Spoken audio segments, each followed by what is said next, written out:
kadang-kadang muntah itu belum tentu karena dia nggak suka atau nggak cocok gitu.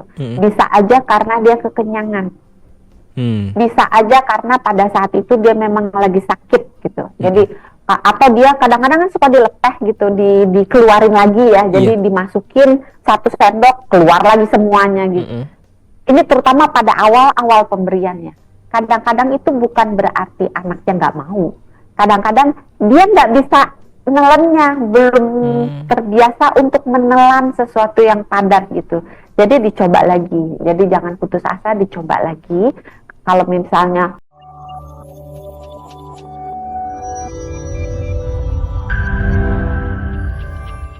kalau bayi belum tumbuh gigi, artinya belum boleh dikasih empasi. Bener nggak sih, Dok? kan Salah. mulainya 6 bulan. Dan tadi kan kesiapannya itu nggak ada nyebut-nyebut gigi. Oke.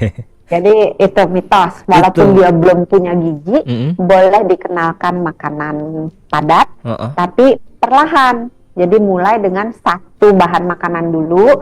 Terus kalau mau mengenalkan makanan yang berpotensi menimbulkan alergi, boleh. Tapi setelah 1-2 kali pemberian dengan 1 ingredient, dengan 1 bahan dulu. Oke. Tapi boleh, nggak ada hubungannya sama gigi. Sekalipun belum ada gigi, tapi kalau udah siap, sikat aja ya, Dok, ya, kasih empasi. Sikat aja. Oke, yang selanjutnya nih, mitosnya empasi itu katanya cukup buah sama bubur aja, yang penting kenyang. Tuh, banyak yang bilang kayak gitu juga. Ini nih banyak nih dianut oleh ibu-ibu gitu. Udahlah, yang penting dia anteng gitu, perutnya kan? kenyang gitu. Ingat, itu bayi itu termasuk dalam 1000 hari pertama yang merupakan periode emas membentuk tumbuh kembangnya, kecerdasannya, kemampuannya, tinggi badannya itu biar mencapai yang paling optimal yang bisa dia capai. Jadi butuhnya nggak cuma kenyang, butuhnya nutrisi gitu. Jadi tetap harus ada proteinnya, ada lemak baiknya, ada karbohidrat, ada vitamin, ada mineral. Dia butuh semuanya. Nggak bisa cuman kasih buah aja, kasih bubur aja, nggak cukup. Ya kalau pengen kenyang mah kasih aja kerupuk sekaleng ya, itu juga kenyang lama-lama kan ya. Apalagi kalau kerupuknya. Kasian banget. Ini mitos yang selanjutnya, Dok, nih. Ada juga banyak yang bilang kalau bayi muntah nih atau nggak suka makanan tertentu, jangan pernah kasih lagi deh. Kadang-kadang muntah itu belum tentu karena dia nggak suka atau nggak cocok gitu. Bisa aja karena dia kekenyangan. Bisa aja karena pada saat itu dia memang lagi sakit gitu. Jadi atau dia kadang-kadang kan suka dilepeh gitu, dikeluarin lagi ya. Jadi dimasukin 1 sendok, keluar lagi semuanya gitu. Ini terutama pada awal-awal pemberiannya. Kadang-kadang itu bukan berarti anaknya nggak mau. Kadang-kadang dia nggak bisa nelannya, belum terbiasa untuk menelan sesuatu yang padat gitu.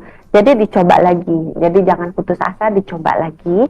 Kalau misalnya beberapa kali mencoba dia memang menolak, coba di stop dulu, ditukar dulu. Misalnya dia nggak suka misalnya pisang deh, dikasih pisang dia nolak terus muntah gitu. Ya udah, coba dulu di stop pisangnya, mungkin sampai 10 kali pemberian, nanti diulang lagi. Jadi udah agak lama biar lupa bayinya gitu, baru diulang lagi gitu. Karena bayi itu baru mengenali dan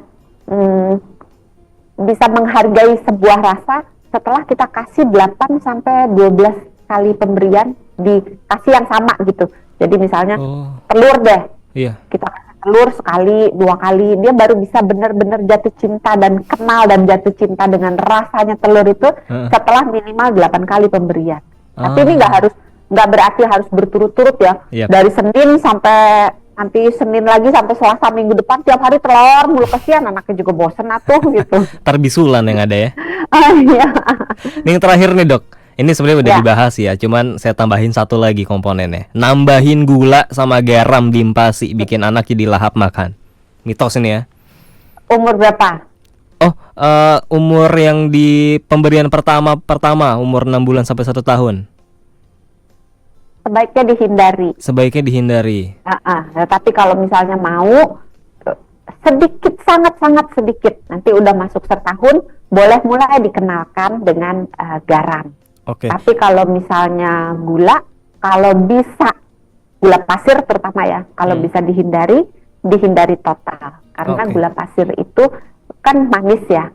Manis itu kita bisa dapatkan melalui misalnya buah-buahan gitu. Beberapa sayuran juga kan manis, bisa kita ganti dengan makanan yang sesungguhnya supaya anak ini mempunyai pola makan yang baik gitu. Jadi supaya nanti ketika dia dewasa, kalau dia tidak cepat-cepat dikenalkan dengan gula, maka potensi dia untuk kena misalnya diabetes, kegemukan akan menurun. Tadi Doksan udah nyebutin juga di segmen sebelumnya, tapi mari kita ulang lagi soal pemberian garam ini ya Dok ya. Jadi yang tidak boleh atau sebaik dihindari itu kalau di bawah 1 tahun. Sebenarnya bukan total nggak boleh sih. Kalau boleh dihindari. Karena sebenarnya yang kita butuhkan itu kan natrium. Yang di dalam garam, ion yang ada di dalam garam gitu. Tapi sebenarnya kita bisa mendapatkan natrium itu melalui sumber lain selain dari garam gitu. Jadi kita bisa misalnya ngasih sedikit keju gitu ya. Tapi kalau keju setahun juga nggak begitu terlalu dianjurkan gitu. Jadi intinya kalau bisa dihindarin gitu. Tapi kalau nggak bisa, kasihnya dikit banget gitu. Dikit banget itu banyak. Tadi Doksan nyebutin batasannya kan ya, tadi berapa gram Dok? 1 gram. 1 gram per hari. Makin gede boleh dinaikin sampai 2 gram. Kenapa harus sedikit banget Dok? Itu kan sedikit. Ginjalnya belum siap. Lidahnya belum siap? Ginjal. Ginjalnya belum siap. Karena kan kalau kita kasih dia garam banyak-banyak, garam itu kan harus dikeluarkan karena badan kita nggak boleh kebanyakan garam. Karena kalau kebanyakan garam nanti akan terjadi gangguan keseimbangan elektrolit. Nanti efek sampingnya kemana-mana, bisa sampai ke tekanan darah, bisa sampai ke badannya jadi terlalu banyak menarik cairan dan seterusnya. Nah kalau ginjalnya belum siap karena belum berkembang dengan sempurna, maka kemampuan dia untuk mengeluarkan si garam yang berlebih ini belum bagus. Jadi garamnya nanti akan nimbun di dalam badannya. Itu yang jadi bahaya ya. Iya. Jadi that's why 1 gram aja per harinya. Kalau itu pun Tapi kalau udah gede boleh naik sampai 2 gram.